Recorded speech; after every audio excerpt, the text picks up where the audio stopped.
উপরে চিনি ও মশলার আলাদা একটা কোটিং। জলপাইয়ের এই গোল্লা আচার খেতে এত বেশি মজার হয়। 1.5 কেজি জলপাই ধুয়ে পানি ঝরিয়ে এরকম কুচি কুচি করে কেটে নিয়েছি।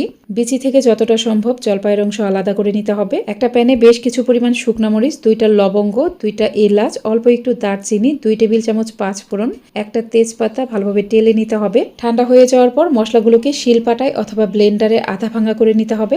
1.25 কাপ পরিমাণ সরিষার তেল দিয়ে এখানে 3 টেবিল চামচ দিয়ে দিলাম রসুন বাটা হালকা বাদামি কালার করে ভেজে নিব। এরপর কেটে রাখা জলপাইগুলো দিয়ে কিছুক্ষণ একটু ভেজে নিতে হবে।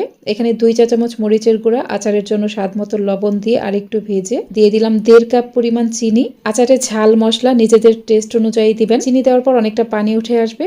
এখন আচারের কিছুটা মশলা ও 2 থেকে 3 টেবিল চামচ ভিনেগার অথবা সাদা সিরকা দিলাম। এখন এই আচারটাকে অনবরত নাড়তে থাকতে হবে। নাড়তে নাড়তে দেখবেন এখান থেকে তেল বের হয়ে আসবে। এরকম তেল বের হয়ে আসলে আচারের যে মশলা সেখান থেকে অল্প একটু অবশিষ্ট রেখে বাকিটুকু দিয়ে দিব। অনেকটা ড্রাই হয়ে আসলে কিছুটা আচার উঠিয়ে একটু ঠান্ডা করে নেবেন। এরকম দলা পাকানো গেলে বুঝতে হবে আচারটা হয়ে গেছে।